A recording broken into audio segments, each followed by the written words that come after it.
नमस्कार मुलांनो, आज आपण इयत्ता 6वी मधलं काय शिकणार आहोत? आपण युनिट दुसरं शिकणार आहोत. Unit second. युनिट सेकंड त्याच्यातलं आपण काय शिकणार आहोत मुलांनो? 2.1. काय आहे 2.1 मध्ये? एक छोटीशी पोयम आहे. त्या पोयमचं नाव काय आहे मुलांनो? त्या पोयमचं नाव आहे मिनी अँड विनी. तर बघूया मुलांनो, इथे 5 स्टेप्स दिलेल्या आहेत. आपल्या ज्या पोयमचं नाव आहे 2.1 मिनी अँड विनी, ह्या दोन छोट्या छोट्या मुली असतात आणि ती पोयम कशाबद्दल आहे हे आता आपण अभ्यासूया. तर मुलांनो, याच्यातून पहिली जी स्टेप आहे लर्न. लर्न म्हणजे शिकूया आपण. त्याच्यात काय काय दिलेलं आहे, काय काय दिलेलं आहे ते वाचूया, ती पोयम गाऊया आणि मग त्याचं एक्सप्लेनेशन करूया. चला तर मग मी पोयमला सुरुवात करते आहे. Minnie and Winnie. Chapter 2.1 Minnie and Winnie a lullaby. बघा, विनी अँड मिनी म्हणजे काय आहेत? ह्या दोन मुली आहेत. कुठल्या नावाच्या? या पोयम मध्ये दोन मुली आहेत, जिचं एकीचं नाव आहे विनी आणि दुसरीचं नाव आहे मिनी. विनी आणि मिनी ह्या काय आहेत? दोन छोट्या मुली आहेत. आणि अ ललबाय. ललबाय म्हणजे अंगाई गीत असते.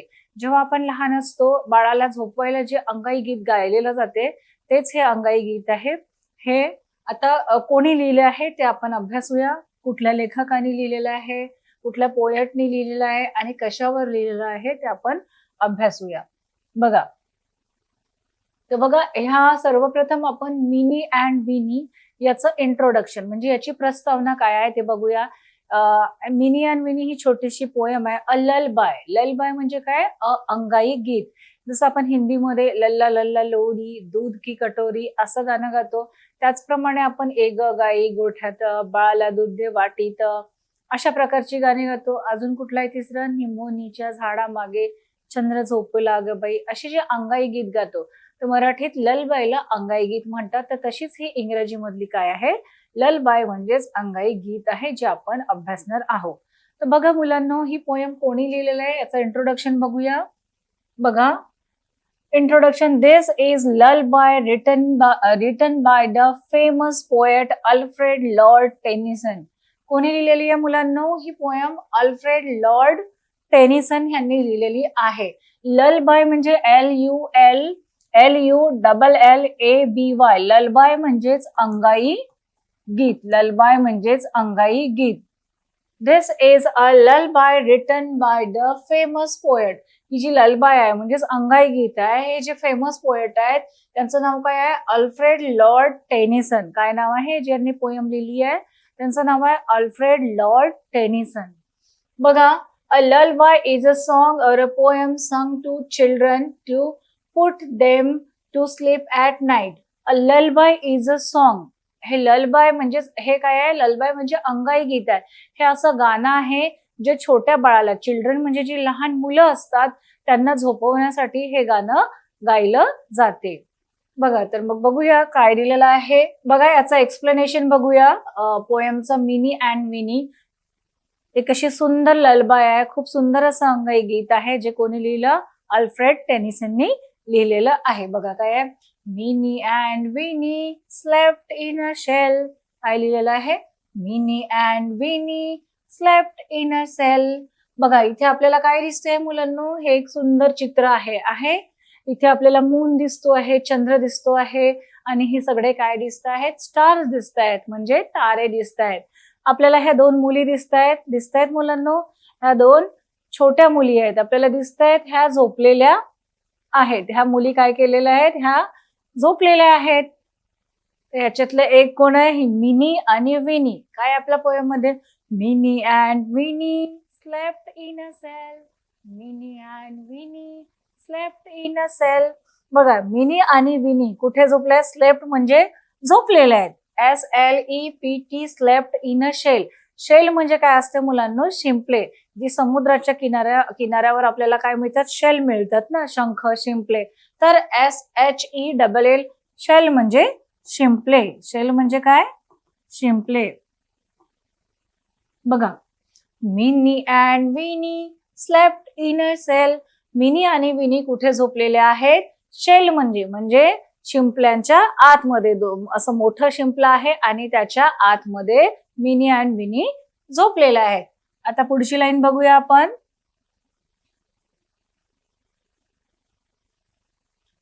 Mini and Winnie slept in a sale.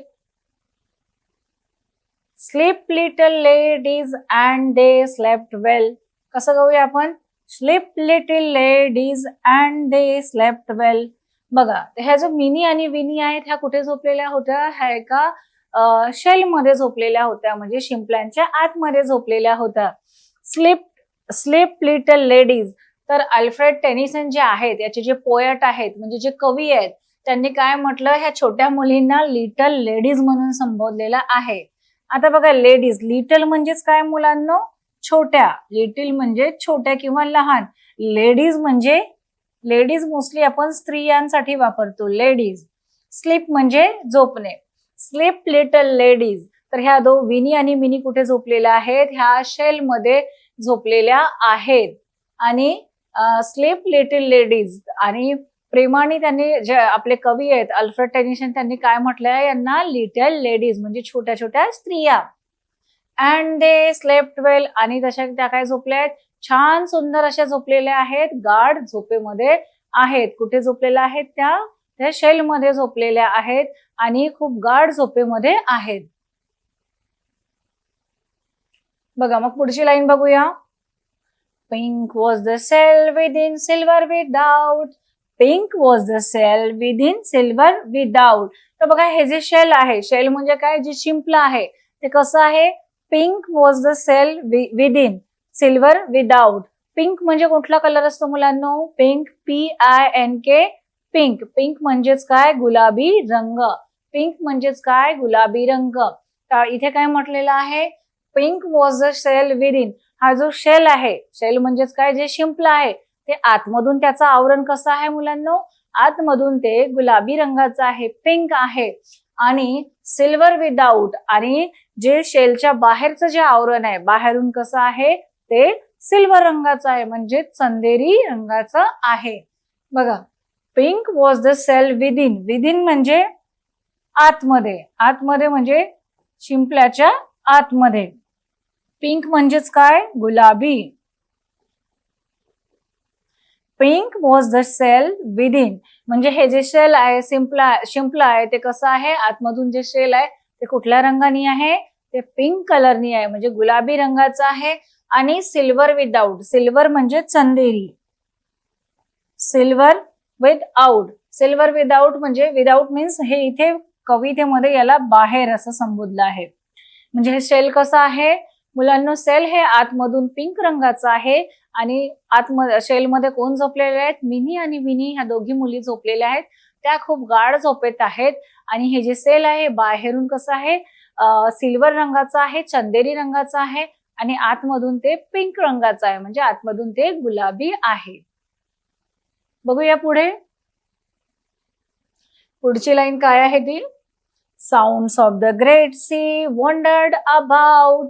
Sounds of the great sea wandered about. बघा, आता साऊंड्स म्हणजेच काय मुलांना? साऊंड्स म्हणजेच आवाज. साऊंड म्हणजे काय? आवाज. ग्रेट सी म्हणजे समुद्र कसा असतो? खूप मोठा असतो, महासागर असतो.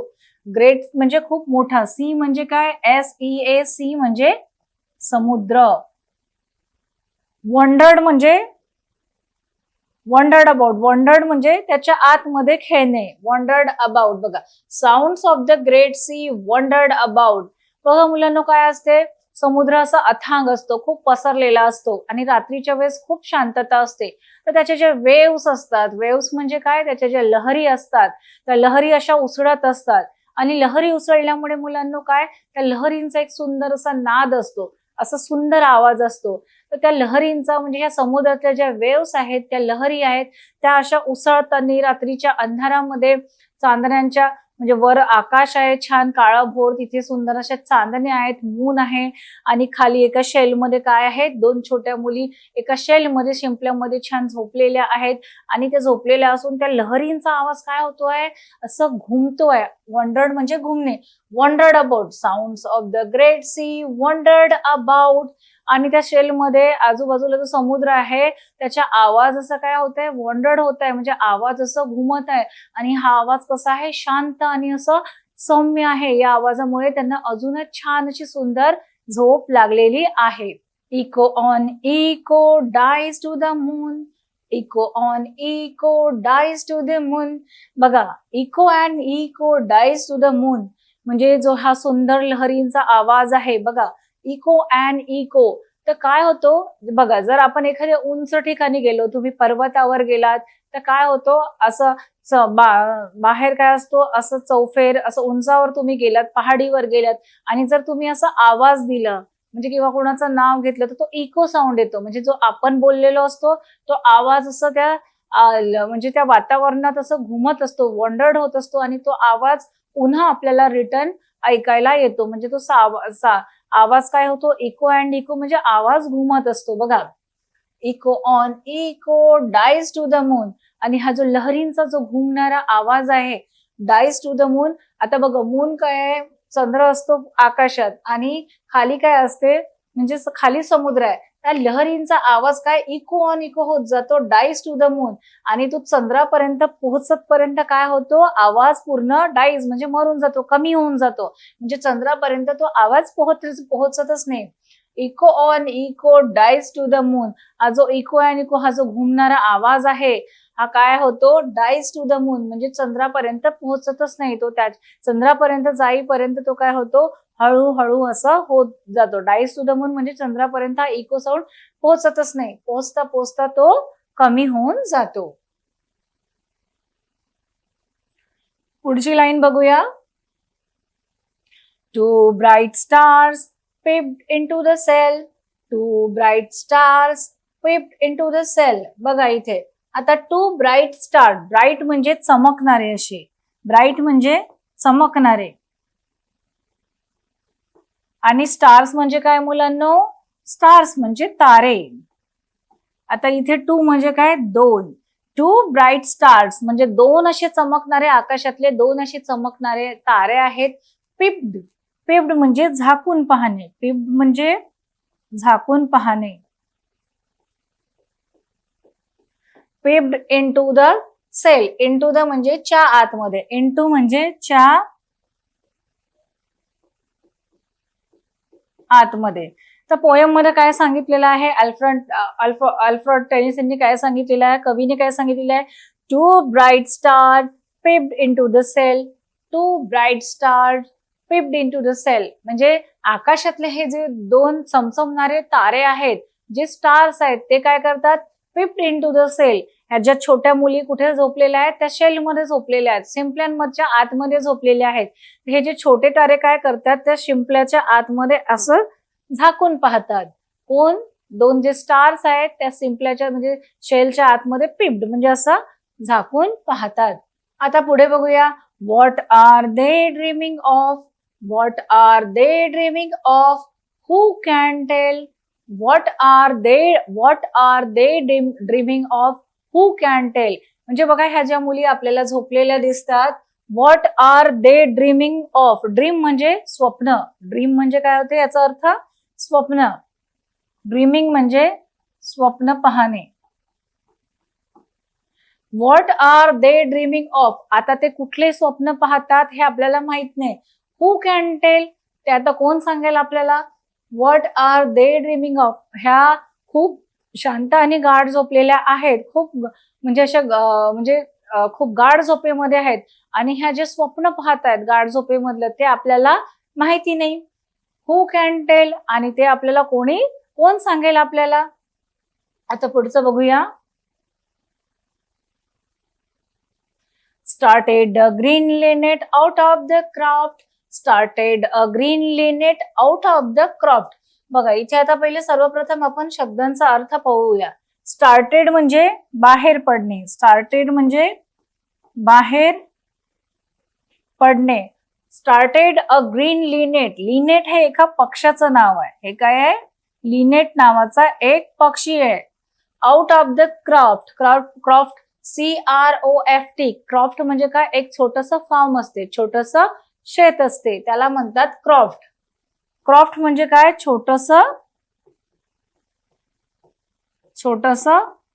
शेत आहे. बघा, started a green linnet out of the croft म्हणजे काय होते बघा. आता स्टार्टेड अ ग्रीन लिनेट, एक लिनेट नावाचा जो पक्षी आहे तो त्याच्या घरट्यातून बाहेर पडलेला आहे. आउट ऑफ द क्राफ्ट म्हणजे लिनेट नावा स्टार्टेड अ ग्रीन लिनेट म्हणजे लिनेट नावाचा जो पक्षी आहे तो क्राफ्ट मधून म्हणजे एका छोट्या शेतातून तो काय केलेला आहे, बाहेर पडलेला आहे. बघा मग पुढची line, wake little ladies the sun is aloft. Wake little ladies the sun is aloft. बघा इथे काय सांगितलेलं आहे की ह्या दोन छोट्या मुली झोपलेल्या आहेत, त्या गाढ झोपेमध्ये आहेत, त्यांना समुद्राचा छान लहरींचा आवाज येतो आहे आणि तो आवाज चंद्रापर्यंत सुद्धा पोहोचत नाही. मग एक काय होतं, स्टार्टेड अ लिनेट म्हणजे एक लिनेट नावाचा जो पक्षी असतो तो छोट्याशा क्राफ्ट मधून म्हणजे एका छोट्याशा फॉर्म मधून शेतातून तो काय बाहेर पडतो. म्हणजेच काय, आता सकाळ झालेली आहे. बघा वेक लिटल लेडीज, वेक म्हणजे उठणे, झोपून उठणे, वेक म्हणजे उठणे, झोपून उठणे. वेक लिटल लेडीज म्हणजे आता लहान मुलींनो, लहान छोट्याशा स्त्रियांनो, आता तुम्ही काय करा, वेकअप करा म्हणजे आता झोपेतून तुम्ही जागे व्हा. द सन इज अलॉफ्ट, आता सन काय आहे, आकाशातून अलॉफ्ट म्हणजे असं उंचावर आलेला आहे. सन आता ह्या मूनच्या ठिकाणी कोण आलेला आहे, आता सन आलेला आहे. द सन इज अलॉफ्ट, अलॉफ्ट म्हणजे सन आता म्हणजे आता सूर्योदय झालेला आहे, पहाट झालेली आहे. आता सन काय आहे म्हणजे सूर्य डोक्यावर आलेला आहे, आता तुम्ही उठा. तर बघा अशा प्रकारे आपण ही जी सुंदर विनी अँड मिनी ही जी पोयम आहे ही छान अभ्यासलेली आहे आणि पोयम ही खूपच छान आहे. बघा परत आहे, wake little ladies the sun is aloft. आता काय झालेलं आहे, सकाळ झालेली आहे, तुम्ही उठा आता. तर बघा हे अल्फ्रेड टेनिसननी लिहिलेलं एक छोटस अंगाई गीत आहे. अंगाई गीत म्हणजे ते एक ललबाय आहे जे लहान मुलांना झोपवण्यासाठी जे आपण गातो. तशीच ही मिनी आणि विनी एक काय आहे, ललबाय आहे जी लहान मुलींना झोपवण्यासाठी, मुलांना झोपवण्यासाठी हे गीत गायलं जातं. हे असं खूप सुंदर असं गीत आहे जे आपण अभ्यासलेलं आहे. आता आपण पुढे बघूया. आता मुलांनो आपण हे अभ्यासलेलं आहे, आता आपण याचे अर्थ समजूया. मीनिंग्स म्हणजे जे याच्यात हार्ड वर्ड्स आहेत, कठीण शब्द आहेत, त्याचे अर्थ आपण आता अभ्यासूया. बघा तर मुलांनो इथे काही शब्द दिलेले आहेत जे आपल्या पोएम मध्ये आलेले आहेत. आता त्याचा अर्थ आपण समजून घेऊ. WITHOUT, विदाउट म्हणजे आउटसाइड. आउटसाइड म्हणजेच काय मुलांना, बाहेर. आउटसाइडचा मीनिंग काय होतो, बाहेर. तर आपण कवितेत काय शिकलेलो होतो की शेलच्या आउटसाइड म्हणजे विदाउट, आउटर पार्ट कसं होतं, सिल्वर कलरचं होतं. विदाउट म्हणजे बाहेरची बाजू, outside. Dies to the moon, बघा डाईज म्हणजे टू द मून, पण या कवितेमध्ये डाईज टू द मूनचा अर्थ काय दिलेला आहे आपण हे अभ्यासूया. बघा, this line tells us that sound travel far away right up to the moon but they become a faint as they travel. म्हणजे इथे म्हटलेलं आहे दिस लाईन टेल्स अस, तर ही जी लाईन आहे कुठली, डाईज टू द मून, या ओळीचा अर्थ काय होतो की जो लहरींचा आवाज आहे म्हणजे जो लहरींचा साऊंड आहे. बघा आता इथे समुद्र आहे आणि इथे मून आहे म्हणजे डिस्टन्स खूप दूर आहे, ठीक आहे. आणि हा काय आहे, समुद्र आहे. तर ह्या ज्या समुद्रातल्या अशा ज्या लहरी आहेत त्या समुद्रातल्या लहरींचा जो साऊंड आहे तो बघा पहिले असा मोठा होतो, मग छोटा छोटा छोटा छोटा छोटा म्हणजे तो मून पर्यंत काय आहे, पोहोचूच शकत नाही. That sound travel far away म्हणजे हा लहरींचा साऊंड आहे, हा खूप दूर असा प्रवास करतो. Right up to the moon म्हणजे हा कुठे जातो, मून पर्यंत जाण्याचा प्रयत्न करतो. But they become faint as they travel, पण तो आवाज पोहोचता पोहोचता फेंट होतो म्हणजेच आवाज कमी कमी कमी कमी होत जातो. असं ते डाईज टू द मून याचा अर्थ आहे. आता बघूया, here it means sea shell. बघा SHELL, शेल म्हणजेच काय, शिंपलं असतं. तर मुलांना शिंपलं आपल्या कुठे कुठे पाहायला मिळतात, समुद्राच्या किनाऱ्यावर मिळतात, नदीच्या किनाऱ्यावर आपण शंख शिंपले बघतो, पण मोस्टली जे मोठे मोठे शंख किंवा शिंपले असतात ते समुद्राच्या किनाऱ्यावर असतात. तर शेल म्हणजे या पोएम मध्ये काय दिलेलं आहे, it means a sea shell. Sea shell म्हणजे समुद्रात सापडणारा शिंपला. आता बघा दुसरं CROFT. CROFT म्हणजेच काय, क्रॉफ्ट. क्रॉफ्टचा अर्थ काय होतो मुलांना, a small form. A small form म्हणजे एक छोटस शेत. समजलं मुलांना? आता आपण पुढचे शब्द बघूया काय दिलेला आहेत. आता अलॉफ्ट. अलॉफ्टचा अर्थ काय होतो मुलांना? Aloft up in the air. Up in the air म्हणजे आपण जे वर बघतो त्याला. अलॉफ्ट म्हणजेच काय? वर बघणे. वर बघणे. ALOFT. ALOFT. अलॉफ्ट म्हणजेच काय? वर बघणे. Up in the air. बघा आता इको. तुम्हाला सांगितलं इको म्हणजे काय? जो साऊंड आपला जो ध्वनी असतो त्याचा प्रतिध्वनी परत आपल्याला ऐकायला येतो. जर आपण असा हिली एरियात गेलो म्हणजे उंचावर गेलो, जर असा आपण आवाज दिला कोणाला तर आपला आवाज तो काय होतो? इको होतो. म्हणजे असं त्या वातावरणात पहाडांच्या आतमध्ये तो आवाज गुंजत असतो आणि जे आपण बोलतो तोच आवाज आपल्याला परत ऐकायला होतो. त्यालाच इको असे म्हणतात. बघूया. A sound that heard again म्हणजे आपण बोललेला जो साऊंड आहे तो पुन्हा पुन्हा आपल्याला ऐकायला येतो. Echo on echo means that the sound are heard again and again. Echo and echo म्हणजे तो आवाज आपल्याला पुन्हा पुन्हा पुन्हा पुन्हा ऐकायला येणे, त्याचा रिपिटेशन होत असतं, त्याला इको साऊंड बोलू. बघा मग आहे peeped. Peeped look quickly without making any noise. म्हणजे पिप्ड म्हणजे झाकून पाहणे. पिप्ड म्हणजे झाकून पाहणे किंवा वाकून पाहणे. पोएम मध्ये काय दिलेलं आहे? पिप्ड लुक्ड क्विकली म्हणजे असं पटकन पाहणे असं. And without making any noise. Noise म्हणजे कुठलाही आवाज न करता. पिप्ड म्हणजे असं झाकून पाहणे, कुठलाही आवाज न करता. मग आहे बघा स्टार्टेड. स्टार्टेड म्हणजे moved or flew up suddenly. Started means moved or flew up suddenly म्हणजे असं फ्ल्यू म्हणजे पटकन उडून जाणे. जसे पक्षी सकाळ होताच आपल्या घरट्यातून कसे पटकन फ्ल्यूड होतात म्हणजे पटकन उडून जातात. म्हणजे ती ऍक्शन काय होते? क्विक होते. स्टार्टेड म्हणजे फ्ल्यू सडनली म्हणजे लवकरात असं पटकन उडून जाणे. बघा तर आपण कुठले शब्द अभ्यासलेला आहे? अलॉफ्ट म्हणजे अप इन द एअर, वर बघणे. मग echo. Echo and echo means that the sound heard again and again म्हणजे आवाज पुन्हा पुन्हा ऐकायला येणे. Peeped means looked quickly without making noise म्हणजे कुठलाही आवाज न करता पटकन असं झाकून पाहणे. मग आहे मुलांना started. Moved or flew up suddenly म्हणजे पटकन उडून जाणे. आता बघूया आपण पुढचं याची समरी बघूया. आता आपण काय केलेलं आहे? पोएम अभ्यासलेली आहे मिनी अँड विनी आणि मी ते तुम्हाला एक्सप्लेनेशन पण केलं. त्याच्यानंतर आपण हार्ड मिनिंग पण पाहिलेलं आहे, शब्दांचे आपण अर्थ पण पाहिलेला आहे मुलांना. आता आपण काय करूया? आता या पोएमची आपण समरी बघूया म्हणजे याचा सारांश बघूया की पोएम मध्ये काय काय शिकलेलो आहोत ते. बघा. In this lullaby, the poet is telling Minnie and Winnie to sleep well. He says that they are sleeping in a pink shell which has stars peeping into it. Finally, in the morning, when the sun rises, he wakes the girls up. बघा. In this lullaby म्हणजे या अंगाई गीतामध्ये आपण काय केलेलं आहे?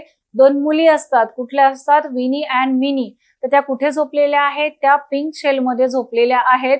आणि pink shell म्हणजे आतमधून जे शेल आहे ते काय आहे? पिंक आहे.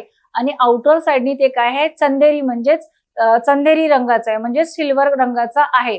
त्या जेव्हा झोपलेल्या असतात तर त्याच्यात काय होतं? जे दोन स्टार असतात आकाशातले ते काय करतात? असे वाकून पाहतात. आणि ह्या दोन मुली जेव्हा झोपलेल्या असतात, जेव्हा लहरींचा जो साऊंड आहे तो काय होतो? असं सुंदर साऊंड आहे तो काय होतो?